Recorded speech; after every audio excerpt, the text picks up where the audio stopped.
Okay, let's get this thing sorted out, shall we?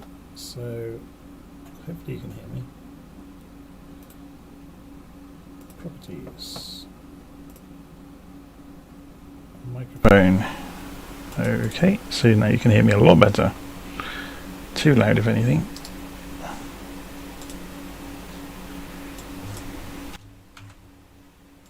Okay, is that better? That's a bit too quiet. So, advanced audio properties. Okay, that's better.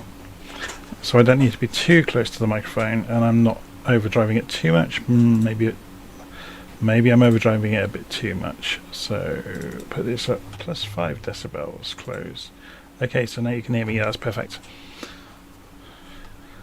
We need to make the simulator, or make this pick up the appropriate sound source. So this needs to go to the speakers. Okay, so now you can hear the simulator. Perfect.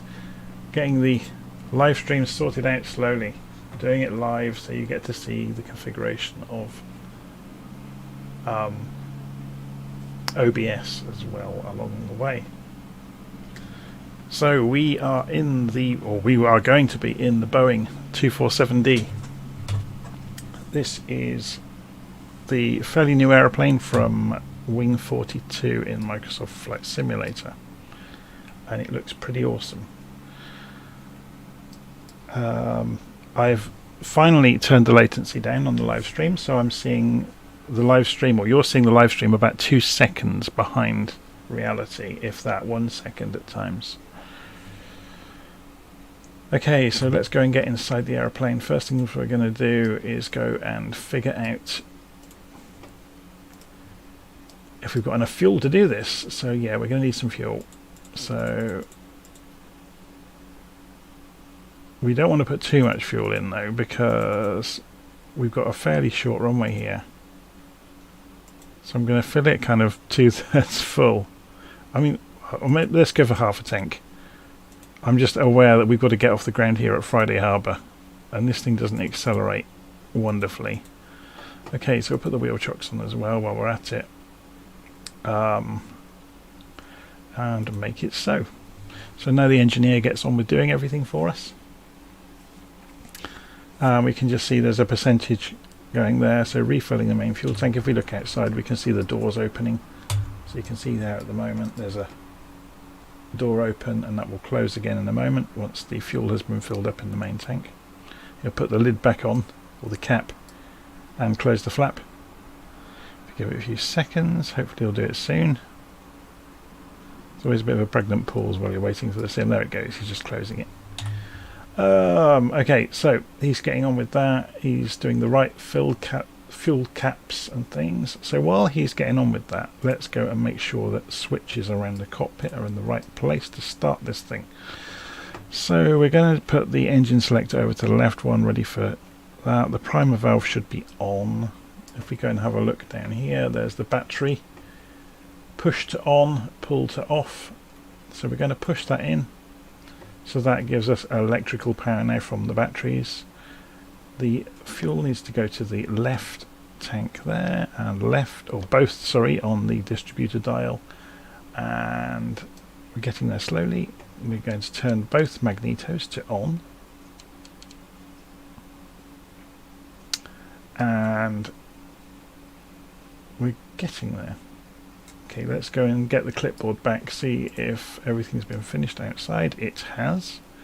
So we can go to the next page. So this is obviously the engine start sequence. So if you've not seen the 247 yet, there's videos of this floating all over the internet now because it's such good fun. It's a 1930s vintage aircraft. It doesn't have starters on the engines, they are hand cranked. So the idea is you ask the engineer outside to crank the engine up. You prime it. You pump up the fuel pressure in the fuel lines, and then you ask the engineer, when he's cranking outside, he's actually cranking up a flywheel, and there's a clutch between the flywheel and the engine, and you ask him to mesh the flywheel with the engine, and that turns the engine over and hopefully makes it fire. And obviously you need to have everything ready in terms of priming the engine, getting the fuel pressure right, getting the throttles right before you do anything. So before we get anywhere near that, I've got to go into Flight Simulator. I've got to go and choose the correct control profile. So let's go and do that quickly.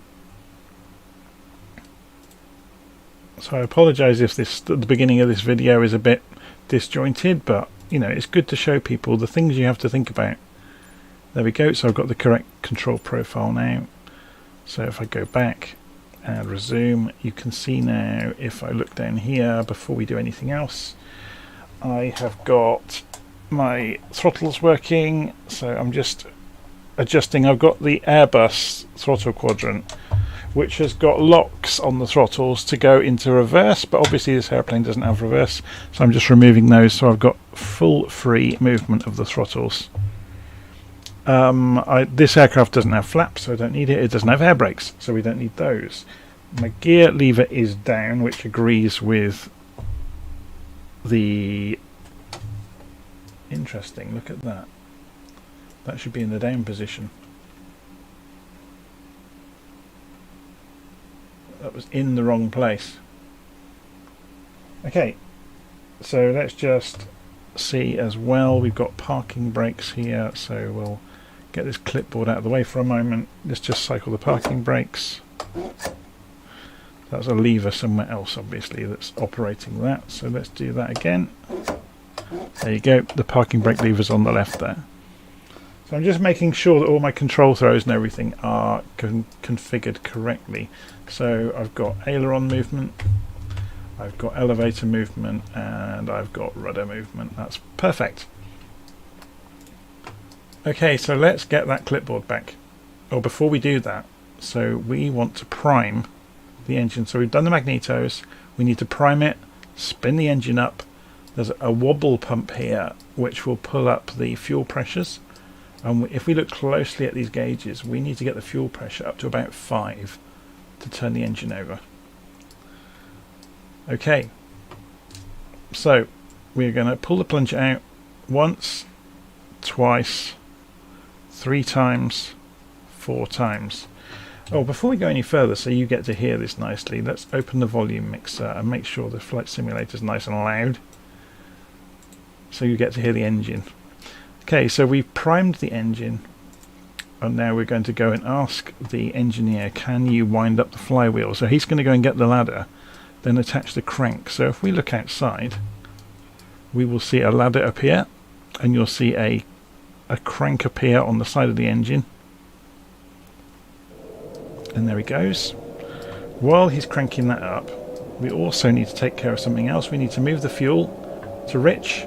We need to move the propellers on their pitch, and then we need to get ready on this wobble pump. So let's just sit back down in the cockpit. Look at these gauges up here. So we're going to pump the engines up to about beyond 5, and what's the percentage? 26. Mesh the flywheel. That's the left engine is running.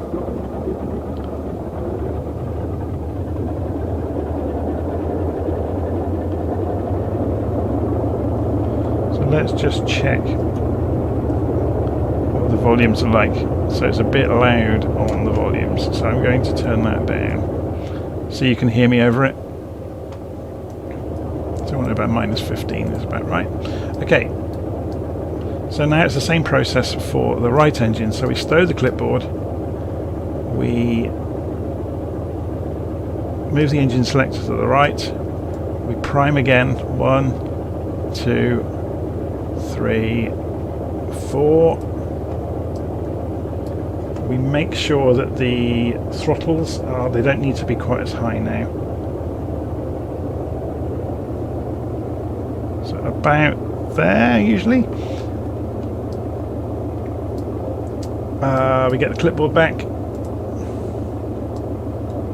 We ask the engineer to put the flywheel on the other side, so it'll put the ladder, so to crank the engine on the other side, so we'll put the ladder up. You can just see the corner of the ladder has appeared over there, and then the crank will go in place, and there it goes, and he starts spinning it.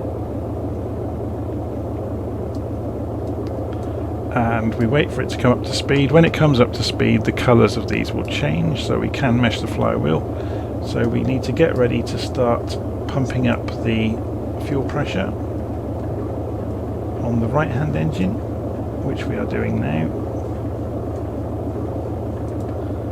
and waiting for the percentages to get to about 25% of the speed he can get with the crank, and then we go for it, and we've got the right engine running. So that's engineer's job done. So if we come back, we can ask him now to remove the wheel chocks for us, and we are in no hurry to go anywhere because we need to wait for this thing to warm up. So we're looking now at these temperatures. The temperature of this engine is still coming up slowly towards about 200. If you hurry in this aircraft, that's how you cause engine fires, or certainly in my experience. I've never seen an engine fire with it, but I've always been very careful about running it up and taxiing out and letting the airplane warm up. So I've seen lots of other people have engine fires. I've never seen one. Okay, so we can put the yoke back on now. Okay, so we today are just going to have a look at the flight plan now. Let's just get rid of that out of the way. We are at Friday Harbour, up on the northwest corner of the United States, and we are going to fly a ridiculous escapade really around some of the islands near Friday Harbour with this 1930s vintage aeroplane, attempting touch and goes with it at each airfield. So it should be good fun. So we'll be cheating a little bit for navigation and using a little nav map to know where we are, so that's the same as having a phone in our pocket with GPS essentially. And we'll see how we get on. Okay, so I need to see where I'm going, so I'm going to sit up in my seat and we're going to come off the parking brake and we're rolling. We need to be careful about the engines being at tick over, so we're dabbing the brake and not getting them much above walking pace if we can help it. The risk is with the engines that if we reduce the throttle too much, they will stall.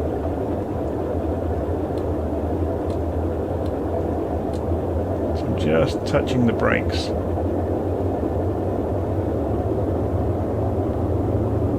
So the aircraft handles pretty well on the ground as long as you are careful and slow and deliberate about it.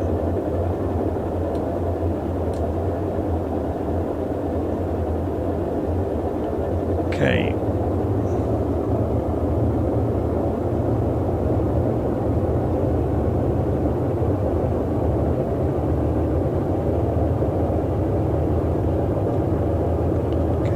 Open the engines gently.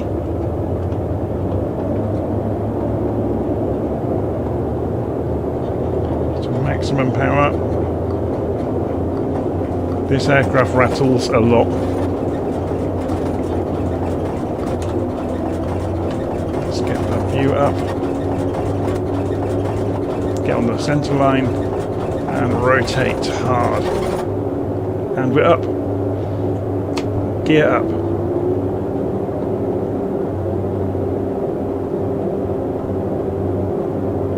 You can hear the motors pulling the gear up. I have had that motor fail in the past, and there's a lever on the far side of the cockpit to manually pump the undercarriage up.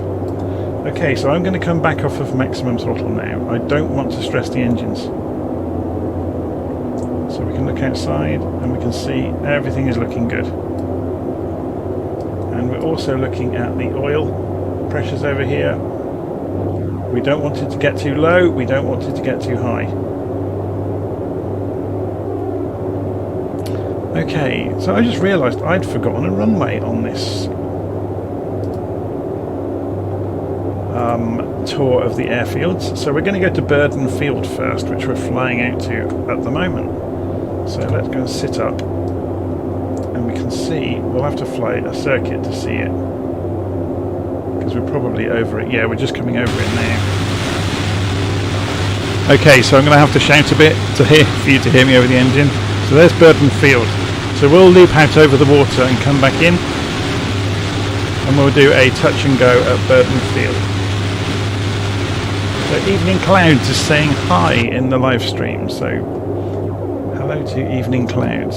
So we are in the Boeing 247D if you come in late, and we're flying out over Friday Harbour and having a bit of fun. So we're doing airport hopping around the area, doing touch and goes at each airfield. Okay, I'm just going to lean behind me.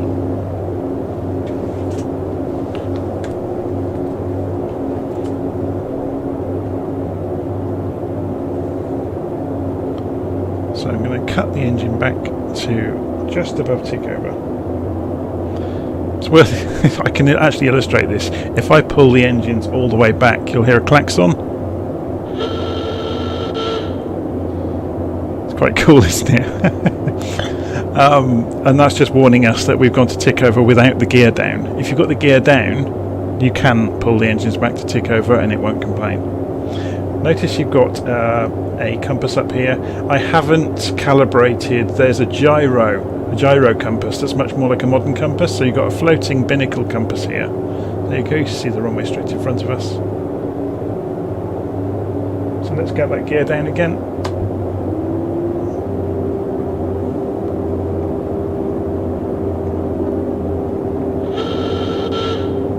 There's the klaxon.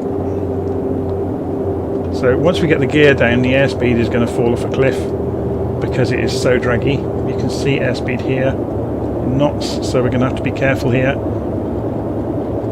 Open the engines back up. Look, we're dropping like a stone.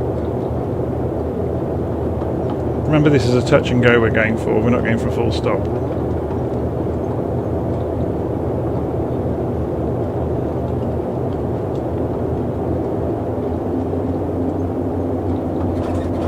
So we're on the ground.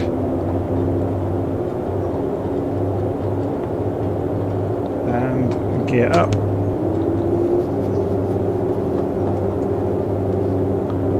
And we're using every bit of ground available to us.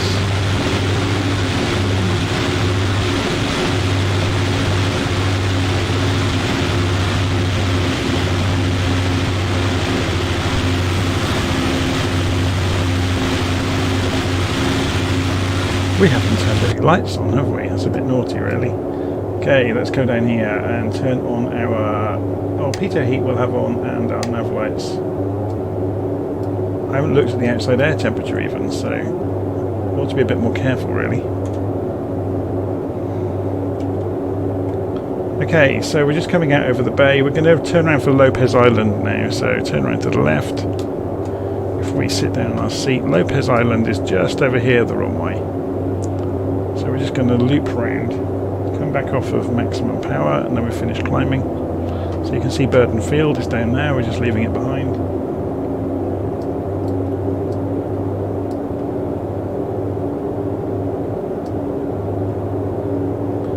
Engines look okay, there's no smoke pouring out of them or anything. I am a bit paranoid about this because I think as long as you stay between kind of 60 and 90 or 100 on the oil pressure, you'll be fine and you won't see any fires. Okay, so let's get the gear down early because it takes a while. Come outside and see that happening.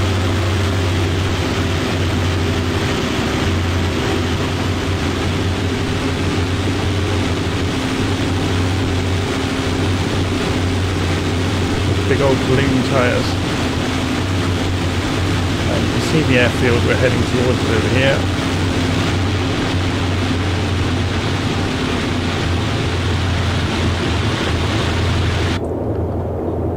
In a few minutes' time, to amuse ourselves en route, we'll go and have a play with the radios. This aircraft predates the VOR radios, so it has a working radio, but it uses a different system than the VORs. So it essentially uses Morse code, and there's a database that comes with the aircraft that you can load into Little Nav Map, so you can navigate by the old radio beacons. and they transmit Morse code, and you tune the radio into it and you can hear it. But the more fun thing that I'll show you, other than the Morse code, is you can listen to 1930s radio in the cockpit. It's quite bizarre. Okay, so we're just coming round. So what was the name of this airfield again? This is Lopez Island that we're just approaching.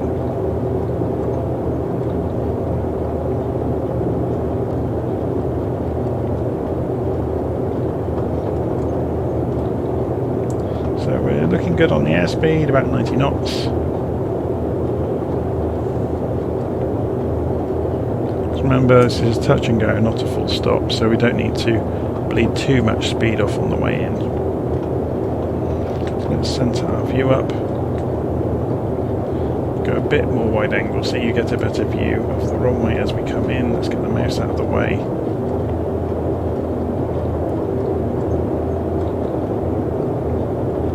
Cut the engines back.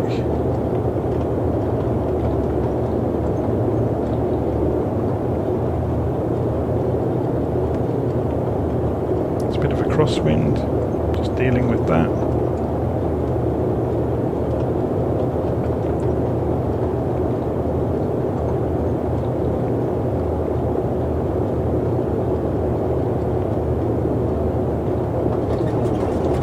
And we're down, full throttle. Just hold the attitude and the airplane lifts itself back into the air, so wheels up.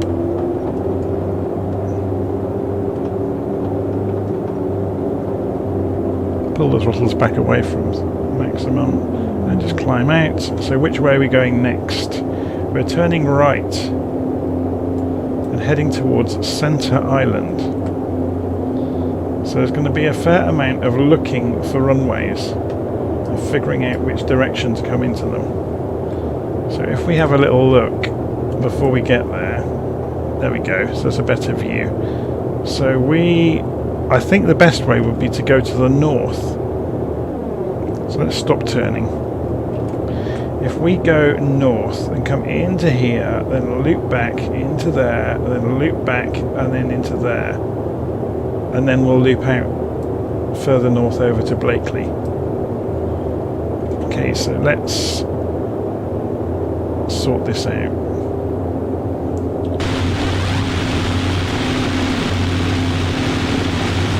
Beautiful aeroplane, isn't it? I think the best way you can describe the systems and the engineering is idiosyncratic.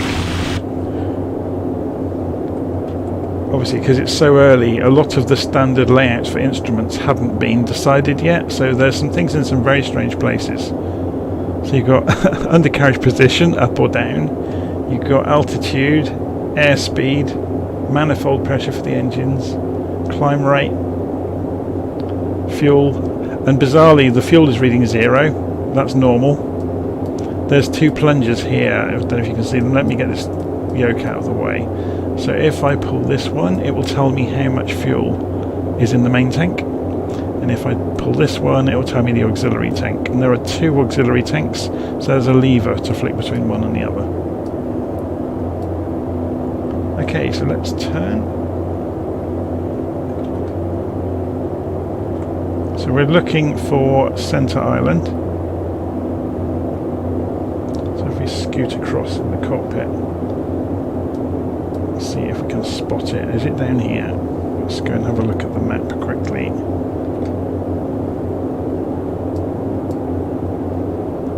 Oh, it's these islands, isn't it? Sorry. So there's a small island between us and the land, which is that one. So that's going to be the Center Island. Yeah, this is Center Island. So when we double back, we should see the runway. So we're only running along at 50% throttle at the moment. So what's our airspeed? Yeah, we can put the wheels down at this speed. So let's get the wheels down.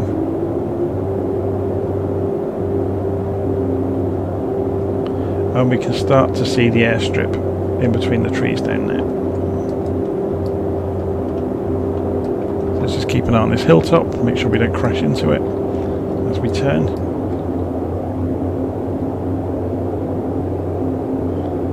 probably the least sensible idea of a fun flight in an old aeroplane that you could possibly come up with.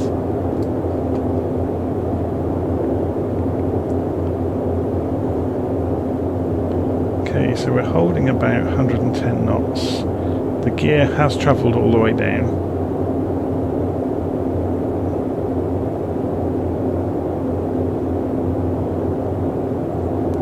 We've overrun the turn a little bit, but that's not too bad. Let's sit up in our seats so we can see what we're doing. Keep an eye on that airspeed. We're getting a bit low and a bit slow, but that's actually quite helpful.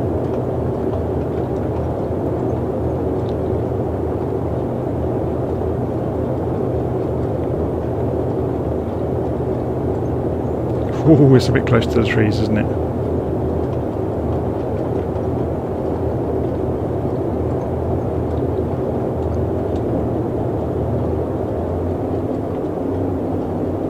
I'm not sure we actually touched, but I ran out of room.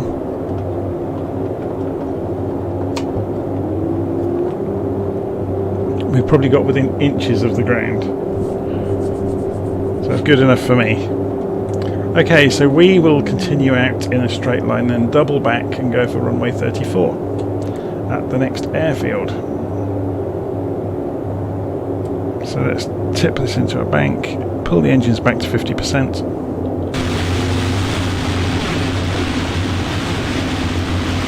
You can see the airstrip we've just left.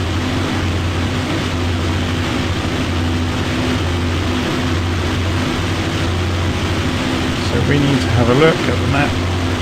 Runway 34 is a grass strip at Decatur Shores.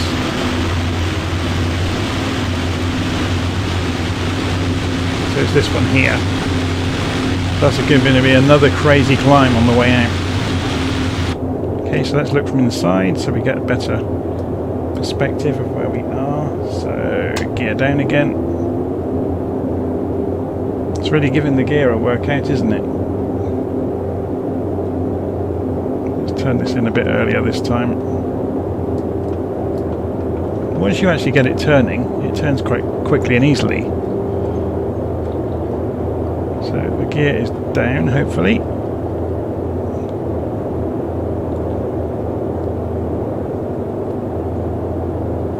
We're going to have to climb over that forest. It's not going to be fun. So we'll try and keep the speed up on the way in. We're at about 100 knots.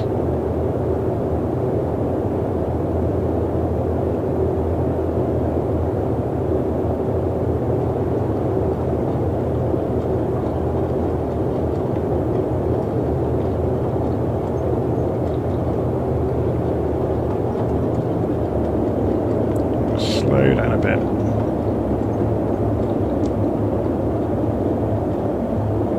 I'm still learning with judgment of how high you feel above the ground when you get close to it. So we're just coming down in between the trees. It's perfect. Full throttle.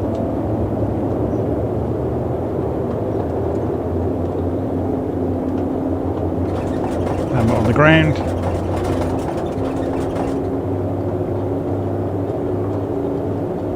And gear up.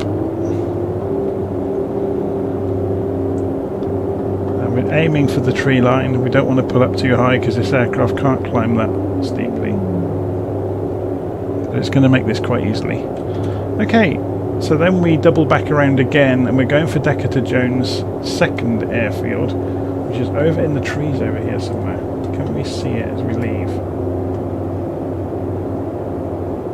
There it is. So we're going to loop around over the water. We'll turn when we get to this hillside and come back in. So back to 50% throttle.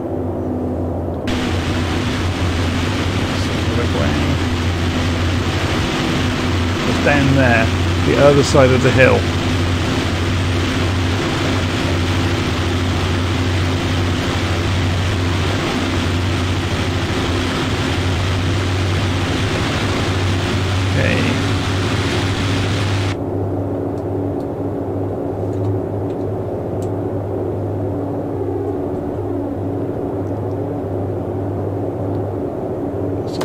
down. Gear is travelling.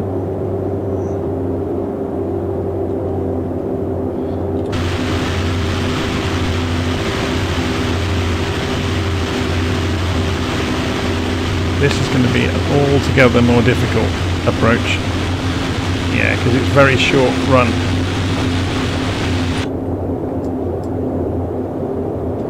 So we've overrun slightly, so we'll double back.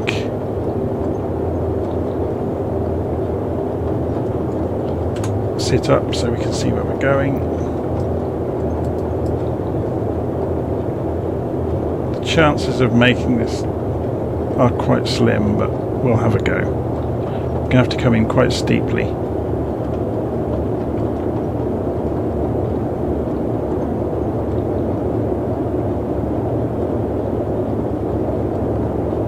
Obviously the scenery must be a bit inaccurate here, because you wouldn't have trees that steep, that close.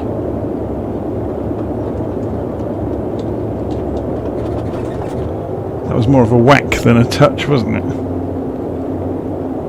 And we did it. Okay, so gear up. Let's hope we haven't damaged it. So gear is coming up, which is good.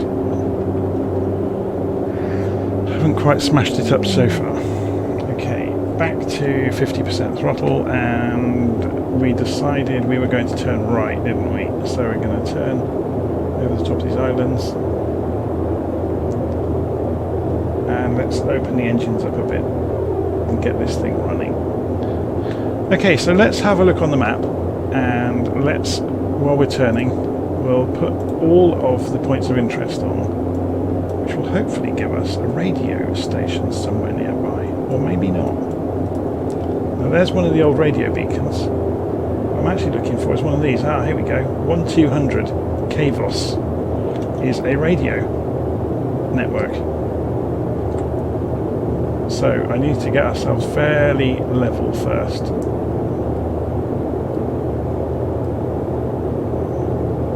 So 1200 we need on the radio. So just letting the aeroplane settle itself. See what direction we're going. So we need to be turning right. So we'll get that happening, and while that's happening we'll go over here and we'll turn this to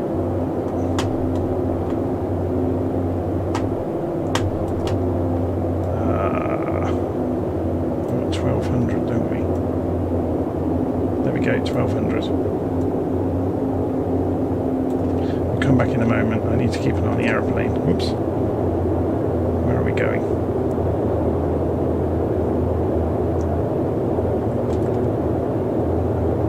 We're coming up for Blakely Island. This is the only problem. Maybe I'll circle here for a moment, just so we get a chance to do the radio. So control F5, so 1200, so the other way. So we're just tuning the radio into 1200, so we need to come back down in the cockpit, turn the radio on, radio power to on, back up above. There we go. We have radio. Okay, let's just double back then. So we have the best of 1930s live radio from being broadcast just down the coast.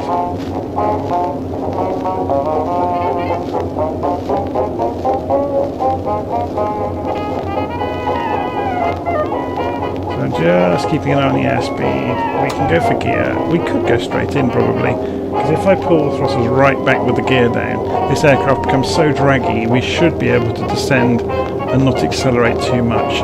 If not, we can side slip, which I'm about to do.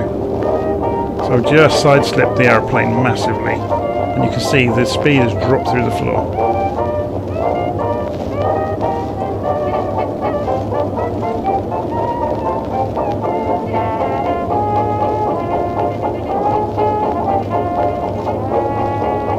Okay, so we're just descending into Blakely.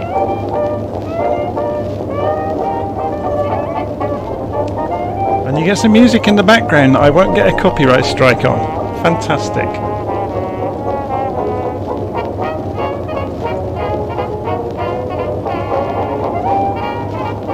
the engine's doing. They're looking okay. Temperatures are looking good. Pressures are looking good. Yeah, 200 is fine. 200 Fahrenheit.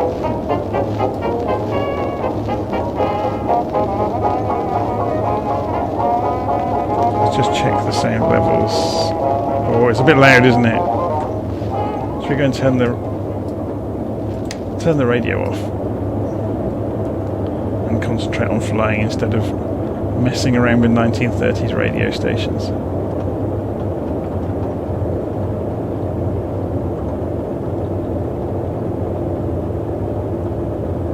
I'll actually try and do a nice job of it this time instead of the slam into the ground that we did at the last airfield.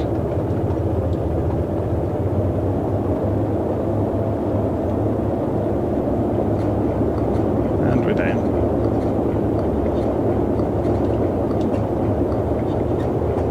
Danger of going off the side of the runway though, so we actually did make a hash of that in the end. We're back up. And gear up.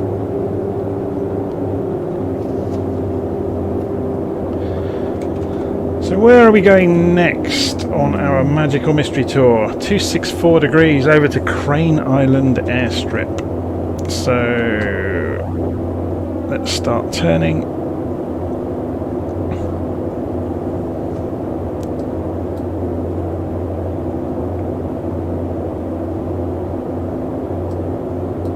So to turn we have to keep an eye on this compass, which doesn't like being thrown around.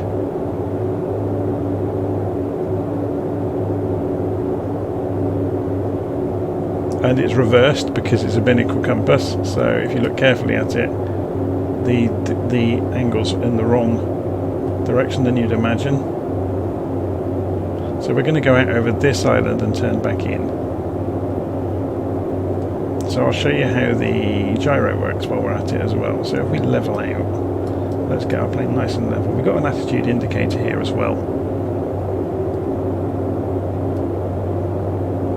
Okay, so at the moment, if we go and look, we are flying at about 210, 20, 30, 235 degrees. Okay, so if we go and look on the gyro here, we can correct this to 235, and it will do its best to be at about the same angle. We're actually more at 240 now, which is just coming up to the, yes, close enough. So this is much more as you'd expect a modern instrument to look. So it's using a gyro to do that instead of a magnetic compass. So it's a bit easier to read the direction you're wanting to go. So Crane Island. So if we fly straight over the top of Shore Island, there's Wilding Farm here. We've missed that one out as well, haven't we? Should we have a go at it? So we'll add that to our route. Wilding Farm. So if we turn back round for runway 36, that would work quite nicely, wouldn't it? So let's turn left. It really depends if there's enough tree or enough of a gap through the trees.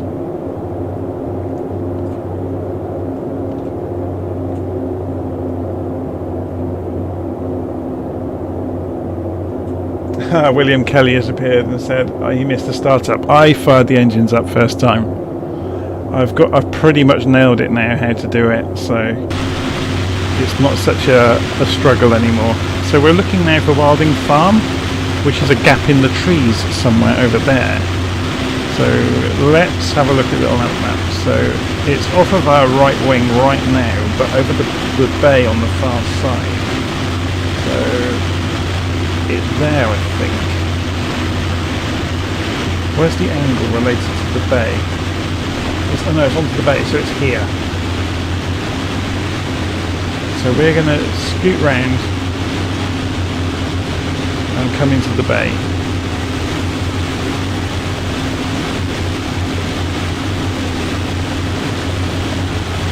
So how are we doing on the sound? Is it too loud? Yeah, it's a bit loud, isn't it? Let's turn this down a bit then to -15. And then you get to have the wonders, if I switch it back on, seeing as I've already tuned it in, of the radio. That we've already tuned into a station up the coast from us.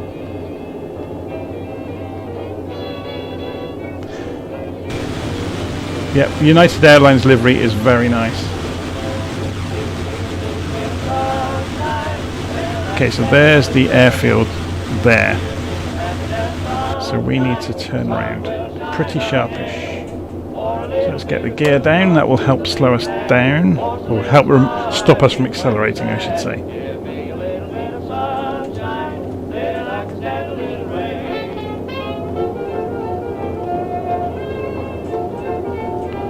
Gear is still travelling, and it's now down.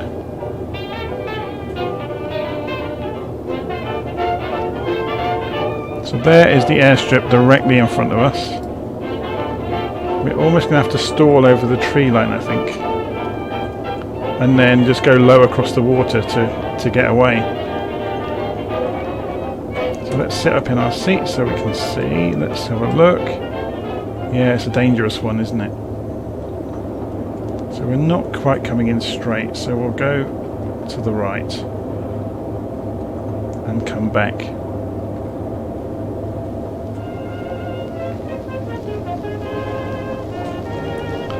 I love the old radio stations. It's just nice to have some music where we're not going to get a copyright strike, I guess.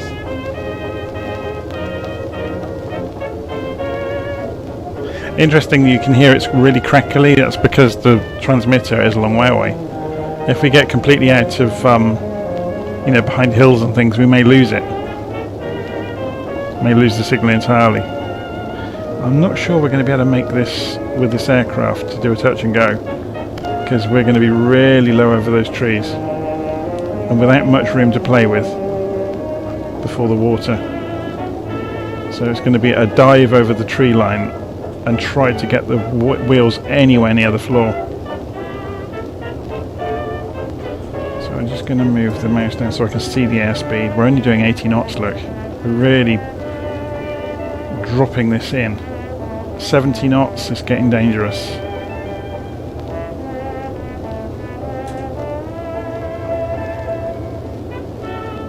It's hard to right, full throttle. We are on the floor. And away, gear up. I'm always a bit hesitant to slam the throttles forwards because that's going to be, it's a dangerous thing to do with temperamental engines, to suddenly flood them with fuel. Because if they don't pick up, you're going to have a fire probably. Okay. So we made it there. So we're going left now for Crane Island Airstrip. So let's do quite a hard bank over. Plane turns very quickly, so it's not a concern really. Back to 50% throttle.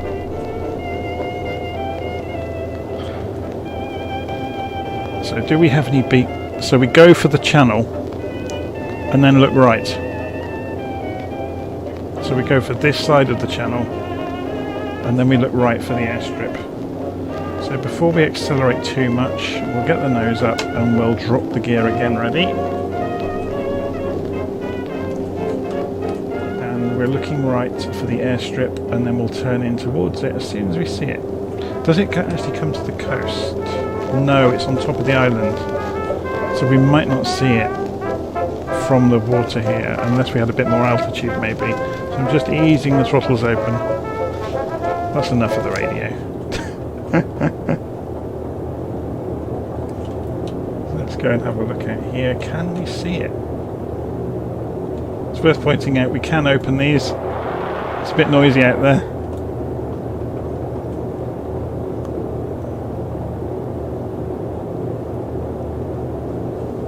Let's have another look. We are roughly on course. It's going to be somewhere on top of that island, isn't it? Somewhere in those trees there's an airstrip. Ah, is this it? Down here. Is it on the right hand bank? No, it isn't. It's over here. We're almost on top of it. Oh, is it below us here? Oh. Okay, I'm looping round. Lost my bearings completely there.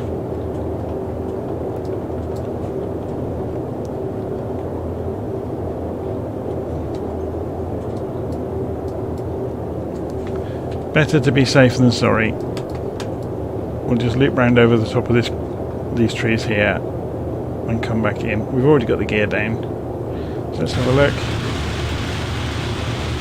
There's the runway over there behind the tree line. It's hiding from us.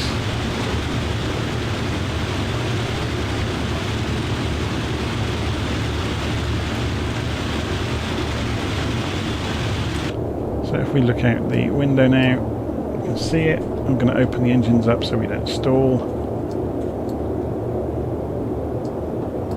It's a bit of a Spitfire approach low over the trees, but it all makes it a bit more fun, doesn't it?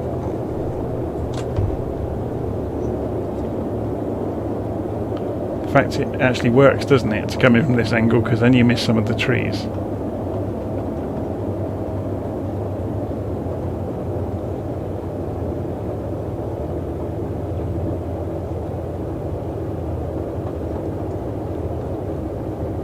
Turn it at the last moment, level out,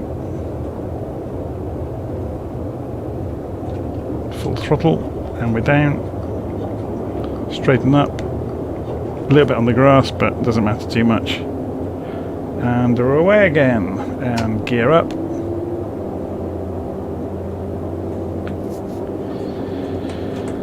Okay, so we're now doing a hard right turn to Clam Harbour.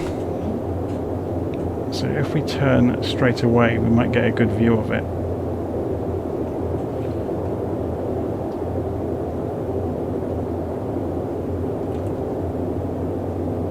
So we're runway 02 at Clam Harbour.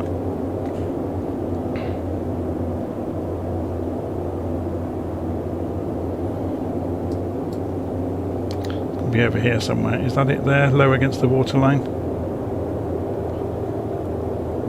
Let's have a look on the map. No, it's on top of the hill. Okay, so it's above the shore. Oh yeah, I think we can see it up here. It's quite a big airfield. Hopefully.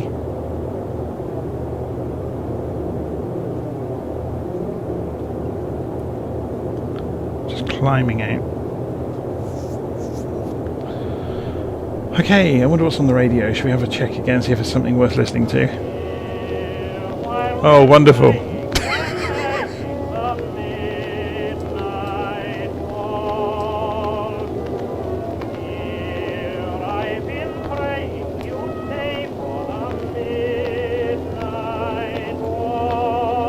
Okay, getting there slowly.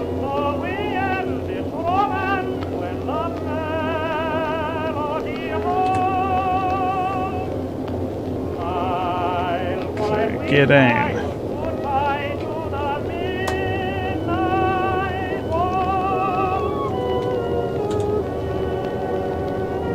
Okay, that doesn't look like an airfield. I'm alongside it. I've done it again. This is the problem of not knowing the area. So we're going to turn.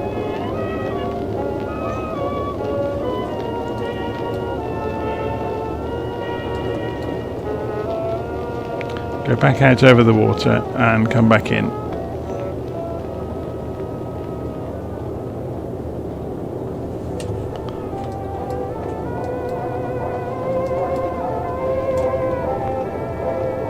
So where was it?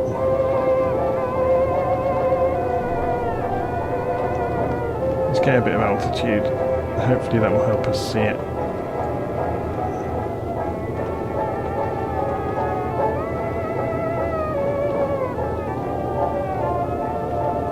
I think it's behind that tree line there.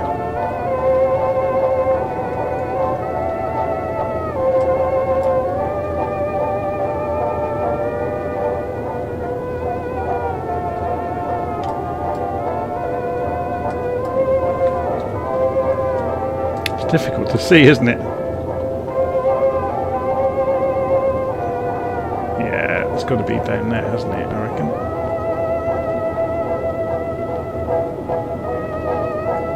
Hiding from us.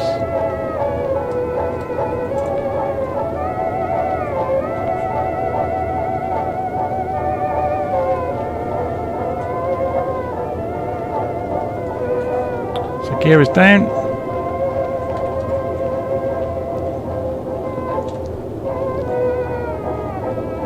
Well, this is probably the most dangerous yet then. Again, not sure if we're going to do it, because we're going to have to try and avoid those trees, get the wheels on the ground, and get the nose back up in very short order, which this airplane really doesn't like. We'll try and come through these trees at an angle, try and avoid the building. It's more of a whack than a touch.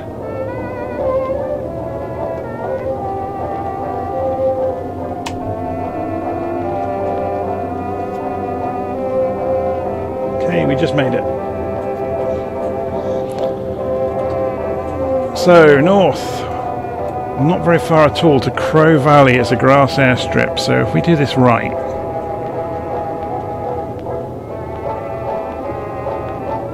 I just need to put the gear straight back down, don't I? It's on the nap of the hill, at the bottom of the hill, so... let's see if we can see it easily. Is that it over there? Looks like it might be.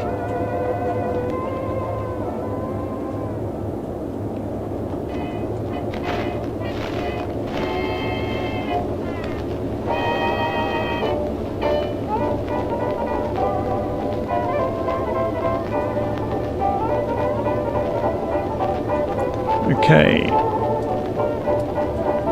Yeah, that's the airstrip.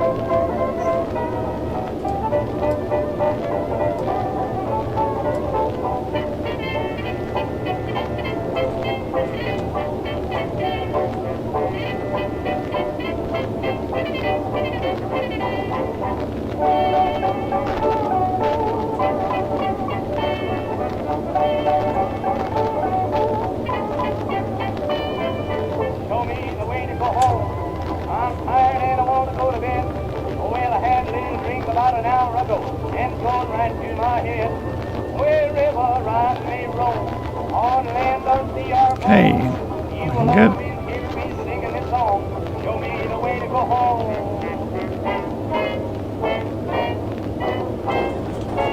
Full throttle and nose up, gear up, keep it low, just avoid the trees, let it gain some speed, get rid of the drag from the undercarriage, and we're out of there again. Okay, so only so much of that I can stick. Okay, so let's have a look. Next destination as we disappear off out of Crow Valley is going to be Orcas 1. So again, it's an easy one to find. It's over on the coast. So we're going to pull the throttle back. And it's over here in the middle of the town, I think.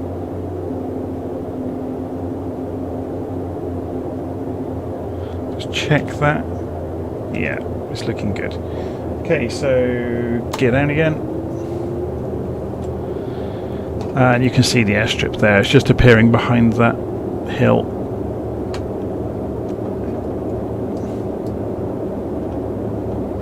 So we're going to open the engines up a little bit.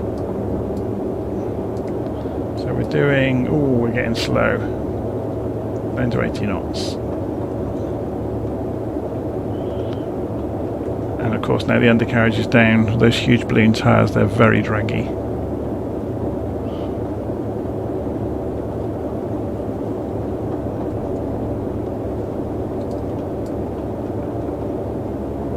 Okay, so major news this week is over at virtualflight.online. I've been building a forum, mainly because I got fed up with Discord not really managing written conversation very well at all.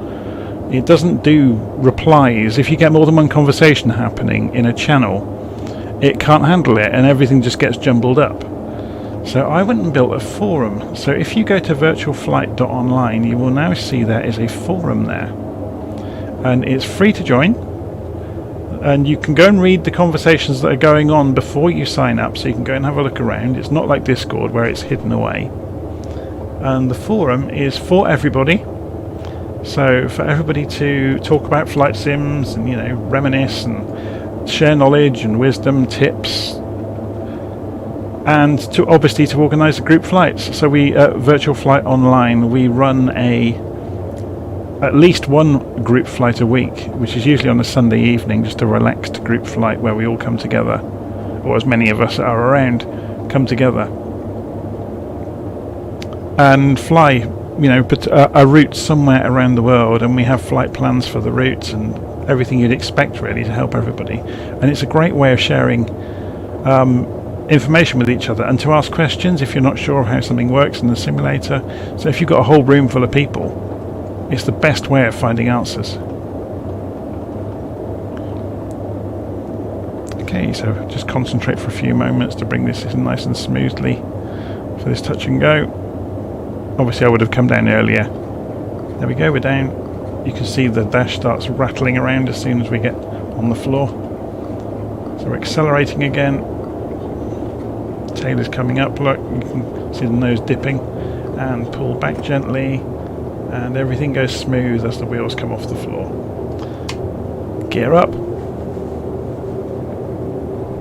So yeah, do go and have a look at Virtual Flight Online and go and join the forum and start, join in with the conversations in the various channels and volunteer some information of your own. There's an introductions channel where you can tell everybody how you got started with flight sims. So I've obviously written up a kind of a taster post in there to say, this is where I started. I started way back with Sublogic Flight Simulator 2 on the Atari ST many years ago. So Waldron Air we're going to next, 90WA, so it's a grass airstrip. We need to double back on ourselves for the wind, so we'll go in between the islands, so that's easy to make sense of. So we're going to go in between these islands and then double back, and it's on top of this island somewhere. It's a shame you can see a grid pattern in the water sometimes. I'm sure it didn't used to be quite that bad. I think in where they've tried to optimize the rendering, they've actually harmed it in some ways, so I'm sure the water used to be a bit better than it is now. Or maybe it's certain water conditions that make it look worse than others. Okay, so now we've got the gear up and we're levelling out to a little bit, so I'm just looking at the vertical speed over here. I've lost the mouse. There's the mouse. I'm just looking at the vertical speed and trimming the elevators. So, point of trivia, the Boeing 247D was one of the first aircraft that had trim tabs on the flying surfaces. So you can see it here on the elevators and on the rudder and on the corner of the ailerons. It was one of the first commercial aircraft to have that. So previous to that, the pilot would have to move the yoke around to trim the aeroplane. Oh, hello, we got some idiots in the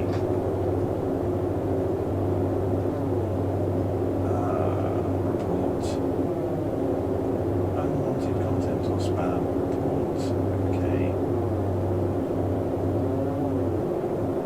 Report. Unwanted content or spam report. Okay. I'm just going to make sure I report this guy as many times as I need to, and we'll just hide him now. There we go. Sorry about that. Just dealing with idiots in the channel.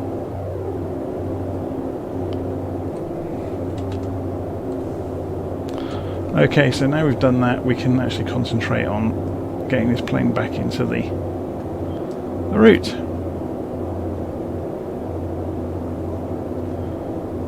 Cancer Man, what a stupid username. He's probably a 9-year-old American kid or something, just posting rubbish all over the internet wherever he can get away with it.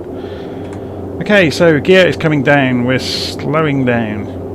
Actually, I shouldn't say it's American. Could be somebody from anywhere that just spends their evenings posting rubbish on the internet and causing trouble, and seems to find some entertainment in doing that. I mean, each to their own, but if your actions cause disruption to other people, then it doesn't make you a very nice person.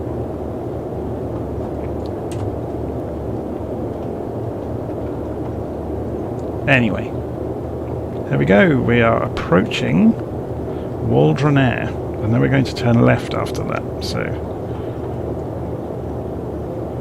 just easing off the engines. Got a nice long strip here, so gear is down. Airspeed's down to 80. As soon as we come off the throttle, those big old draggy tyres really do kill the airspeed.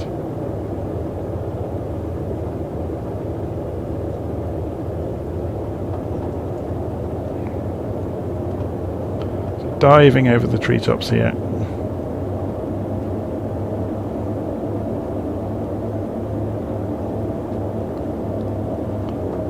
Heading for the floor, nose up.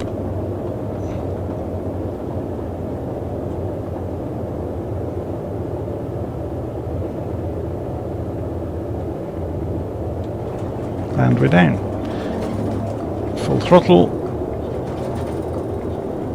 Let the aeroplane roll for a few moments. Nose up again for this ridge, and we're up. Kind of a natural ramp. Okay, throttle's back to 90%. Ooh, the weather is coming in. Just looking around us, it's not looking so friendly over there, is it? We've had bright sunshine along the way. So we're turning left to 242 degrees, 7 miles over to Stewart Island.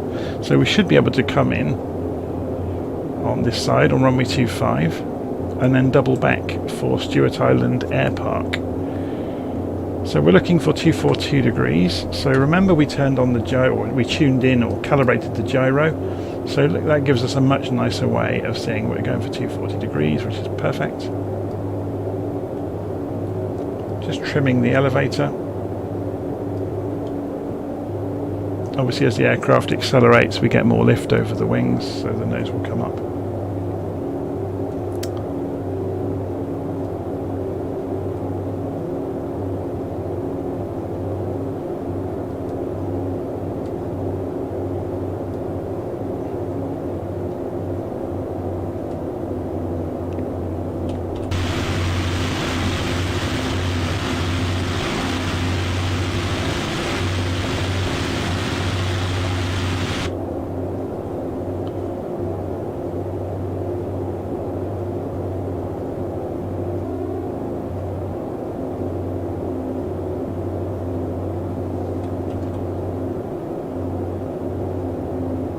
Okay, so we've got a little way to go. So looking at the layout of the islands, we're just approaching them, look. So there's a whole string of islands here. We're going for just to the other side of this hill. And then we're going to loop round, and the other one is here. Yeah? So you can see it's just out, they're both out of sight. So as we come around this headland, we'll see this runway. And the other one is behind that hill. You can kind of see it a little bit there.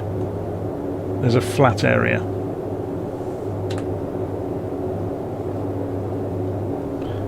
Okay.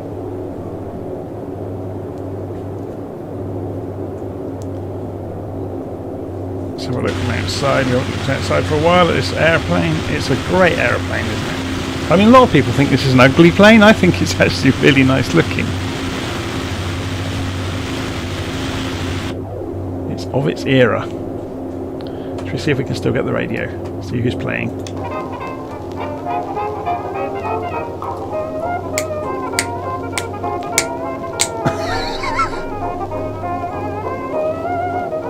How are we on the sound levels? Oh, it's a bit loud, isn't it? So if I turn the radio down a little bit, then you can hear me over it.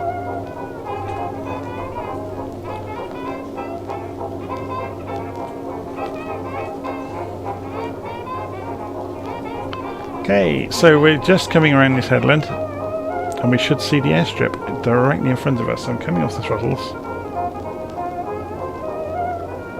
We're doing about 150 knots at the moment, so we need to kill that speed.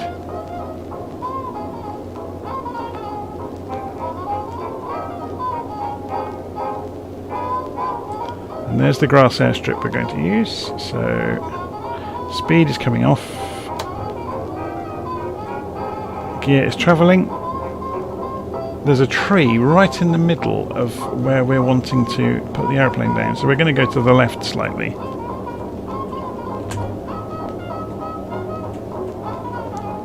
And there's a building right in the way.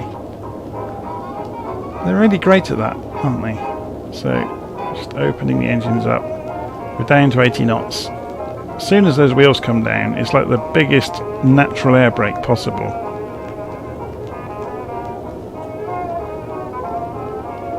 So we're going to skim the rooftops. I think there's a light on top of the roof, isn't there? Or is that just a reflection? I think it's just a reflection. Okay.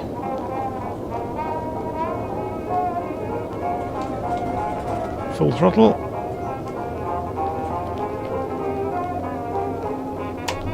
Gear up. Keep it fairly low. Looking to accelerate, so back to 90% on the engines. We don't want to destroy the engines. Yeah, that weather really is coming in. Look, it's starting to get rainfall around the other side. So we're going to turn fairly tight. And we're looking for the other runway. And it's over there. So we're turning fairly quickly.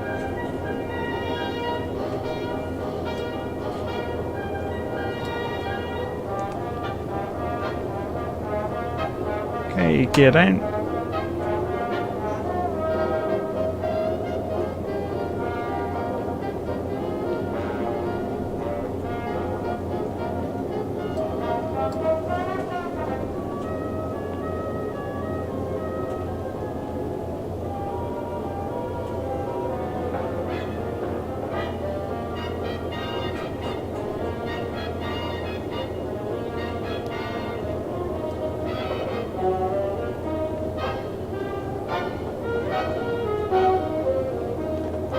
So somebody, Gecko, on the live stream is asking which islands these are. These are the islands around Friday Harbour in the far northwest of the USA. So just on the Canadian border, there's an airfield, KFHR, Kilo Foxtrot Hotel Romeo, called Friday Harbour. And there's lots of small islands around it. And many of them have runways on them. I'll show you on the map in a moment, as soon as we climb out of here.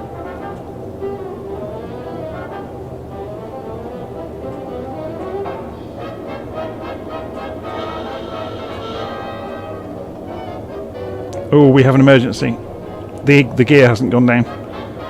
Good job I spotted that. That klaxon told me everything I needed to know. Notice the gear hasn't gone down, so we've got a malfunction on the landing gear. So we're just going to get the yoke out of the way. What we need to do then is ratchet this, and you will see it locking down now. So it's now locked down. So we need to do a circuit. So that's our first malfunction. That probably means we've lost the undercarriage now for the rest of the flight. So I'm going to have to hand crank it. So, gone to 90% throttle.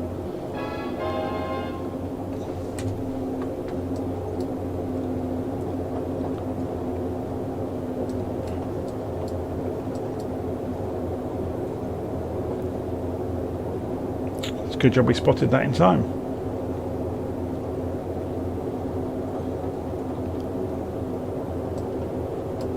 Otherwise, the undercarriage could have folded on us. It's probably my own fault. All of those landings I've been doing where they've been quite heavy, it started to pay, or to, you know, to take its toll on the aircraft.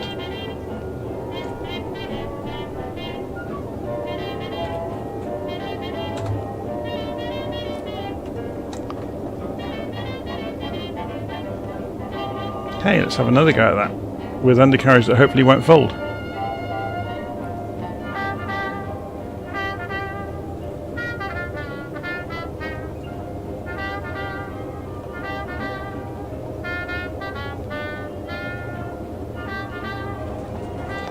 Down, full throttle. Okay, let's see if the undercarriage will travel now. No, we've lost undercarriage. The motor for the undercarriage is gone. It's bust. So what we have to do now is go and use this hand crank over here, and you can see the Needle moving.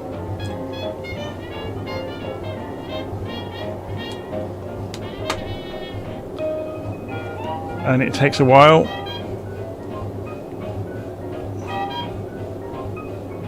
So we're having to try and fly at the same time. Okay, undercarriage is up. Cut the engines back.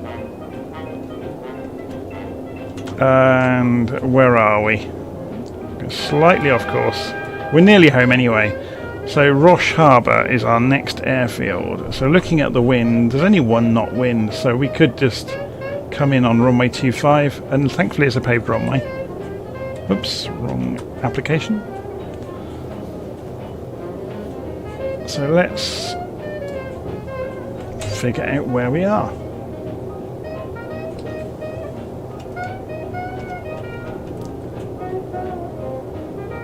So if we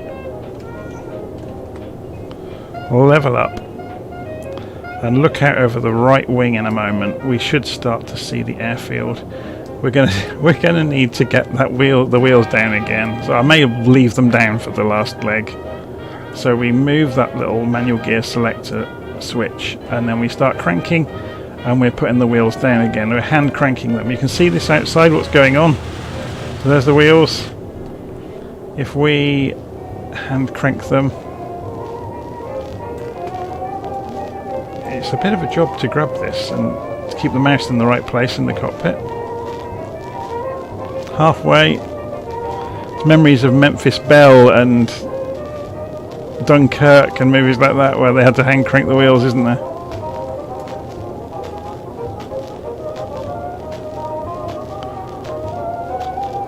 Okay, undercarriage is down. Let's have a look out over the map. So we're just approaching. So we're going to go for a bit more power now because we've got, obviously the wheels are down. So it's, yeah, we're down to 90 knots. Airplane does not like cruising with the wheels down. But we are going to leave them down for the final leg back to Friday Harbour, because otherwise we'll just be cranking the wheels up and down by hand all the way. Which is frustrating. Okay, so we need a little bit of altitude so we can at least see where the airstrip is. So we're going to be able to see it over our wing at some point. Let's go and slide over to the co-pilot's seat. Let's see if we can see it. And as soon as we can see the airfield, I think this is it in the trees down here.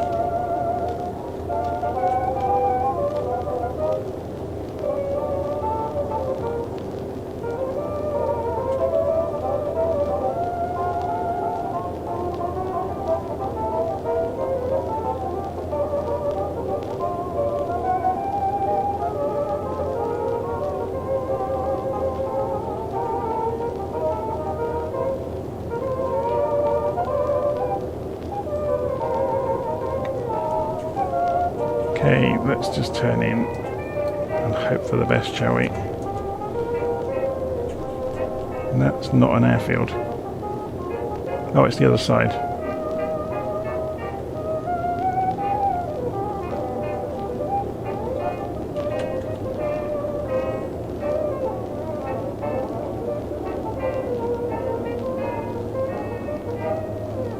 It's behind the tree line. It was hiding from us.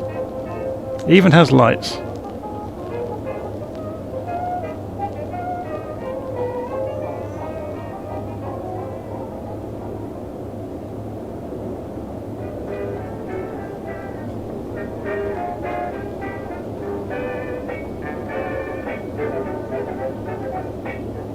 So if anybody's come into this late and is wondering about the bizarre music, this aircraft has an old radio set that you can see on the ceiling that you can tune to AM frequencies, so you can pick up radio stations, and it has a working radio, or it has working radio stations that you can tune into, playing music of the era that this aircraft existed, so the 1930s and 40s.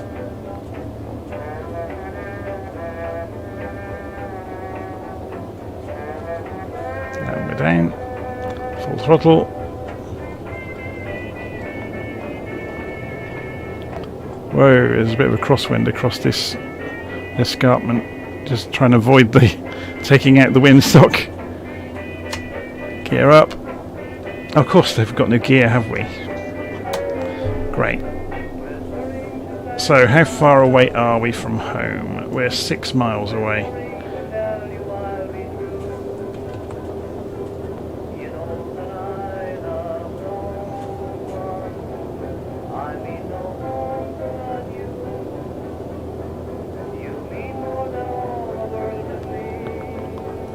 So flying back towards Friday Harbour. I was going to land this on the grass strip behind Friday Harbour. I think it would be nice, quite nice to land back where we took off from at Friday Harbour. So well, I think we'll try and do that. Okay, I'm going to lift the gear because this is nuts. We're not getting any airspeed without.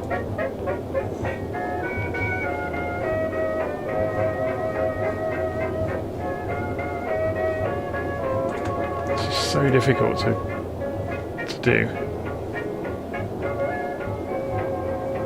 We're not gaining any airspeed either. This is really a bad idea.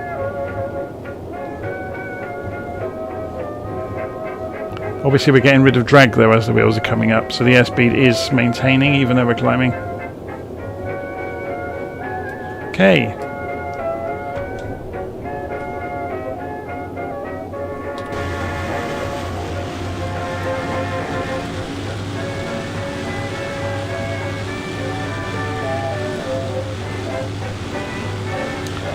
Let's have a look at the map.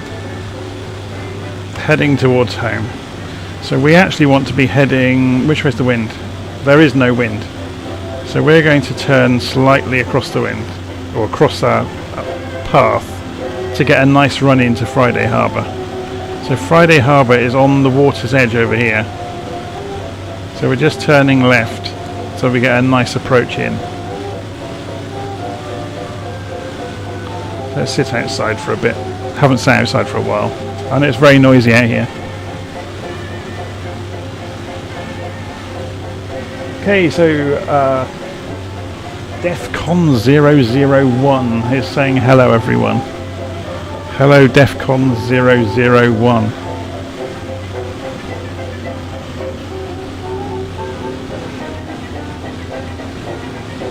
Okay, so you should see over here Friday Harbour. We're just getting home before the weather really arrives, aren't we? We had bright sunshine for the whole flight, but yeah, look, the rain's tipping down over that side of the bay now. There's a rainbow just forming. It's not looking great overhead, is it?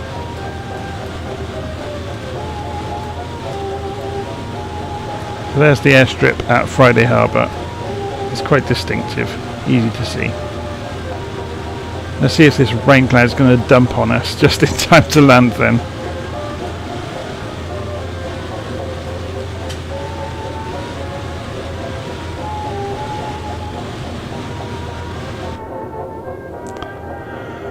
Okay, yeah, the rain's falling right the way across the other side of the bay now, look.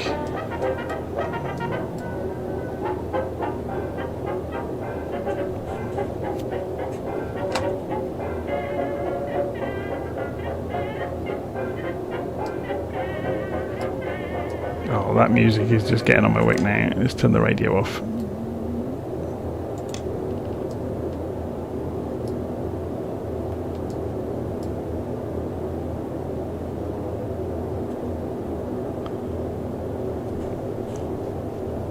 Okay, we need to get the undercarriage down.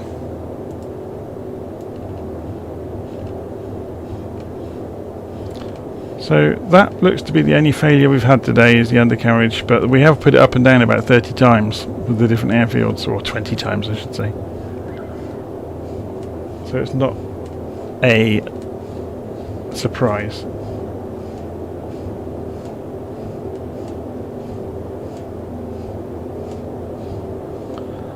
Yeah, someone said in the comments, at least you know if it's raining, it'll hopefully help put the fire out if there's an engine fire. So, okay, gear is down. Let's get the landing lights on, which are here.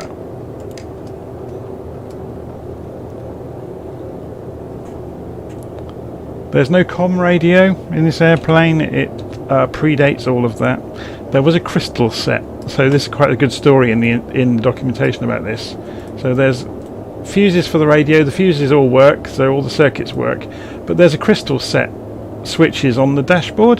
There is no crystal set though. What happened is this radio took over from the crystal sets, but they left the switches on the dashboard rather than remove them. So all the models of the B247 that were in service had those switches on the dashboard from the 1930s, and Boeing never removed them throughout their service career.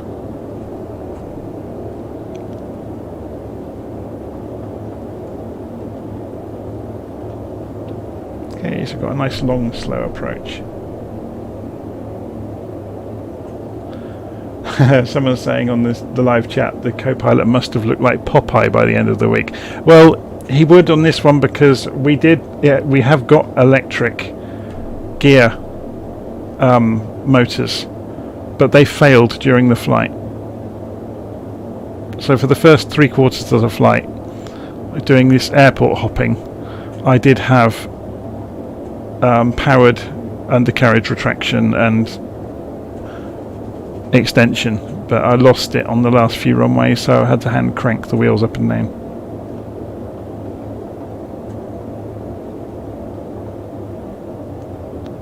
Okay, so we're just dropping the airspeed.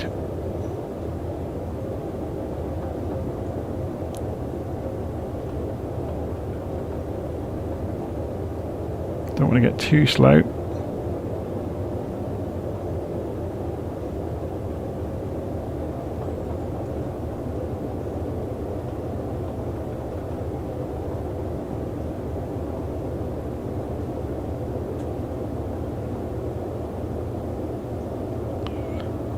Ease the plane in over the runway apron and lose the airspeed.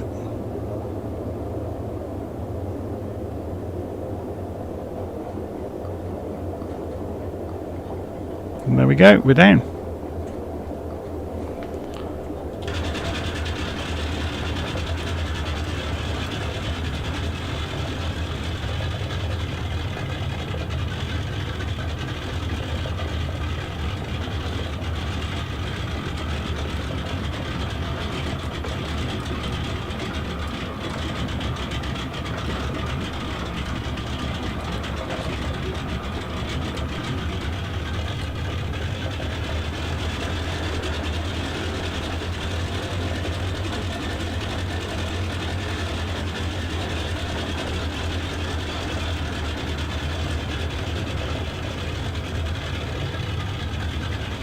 As long as you remain very slow on the ground, you can maneuver it quite easily. But if you try and steer suddenly, it will just skid the tail wheel. So you have to be very careful about just easing it around on the ground. If you just do it carefully and gently, you should be okay. There's also the problem of the propellers or the engines don't like being at tickover for too long. They will die. So I'm having to keep the engines running and feather the wheel brakes to prevent ourselves from stalling the engine. So you can look at the smoke pouring out, and now we're slowing down. The engines really don't run smoothly unless they've got air pouring over them, and they can clear their throats and really accelerate. So we're just going to taxi down to the far end and get off the taxiway. No doubt all the trucks in the vicinity will get onto the taxiway now to get in our way.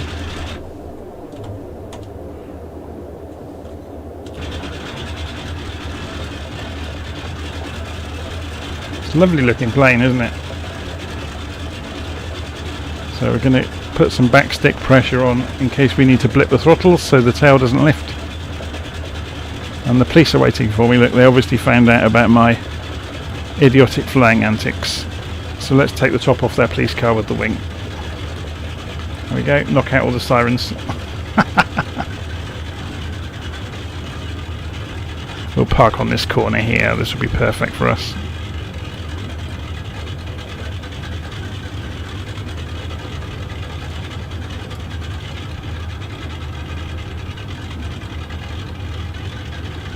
You can use differential braking as well. It will work. Just gently turning it. Obviously on the ground normally you wouldn't do this, you'd have somebody push the plane around. So we'll just pull in over here, that's fine. So parking brake's on. So just to get the plane shut down, we're going to pull the mixture levers back to idle. Or sorry, back to lean. Lean the engines out, which uses up the fuel left in them.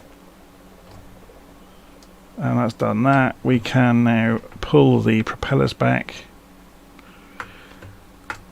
We can go and turn off that crystal set, even though it's not wired up to anything. We can turn off the landing lights. We can go and turn off the pitot heat, the nav lights. The radio we already turned off earlier. Behind here we should find the fuel levers. We were using one tank. We only did a 50-mile trip. Normally in a longer flight you'd be switching tanks all the time to balance out the fuel use. We turn the magnetos off. And that's about it. So that's the primers. Oh, we could turn the primer off as well.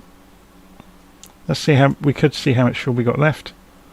So we started with about half a tank, so we've just used about a fifth of the main tank for the whole flight.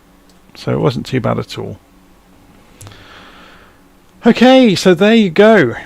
That was the Boeing 247D. Now, lots of people have mentioned this. Can you see a likeness with the B-17, which came along about 5 years after? It's very similar, isn't it? The nose shape and the orientation of the cockpit glass, and there is a likeness between the two of them. But this is of the 1930s, whereas the B-17 was of the 1940s, I guess. So there were advancements all over the place. Okay, so there you go. The Boeing B247 in Microsoft Flight Simulator. It's very, very good. It's a very reasonable price as well. And just getting back to what I was talking about earlier, head over to virtualflight.online, go and join the forum. We've just built it this week, so the forum is there for everybody to make of it what they will, and to to make a community of flight simulation enthusiasts, really, so you can find other people to talk about flight sim and the aircraft and the scenery and the flights you've done and any problems you've experienced, or to share your knowledge if you know how to solve things for other people. So yeah, head over to Virtual Flight Online, go and look in the forum, go and take part. Okay, I will see you all again soon. I'm going to stop the live stream there. Thanks for watching.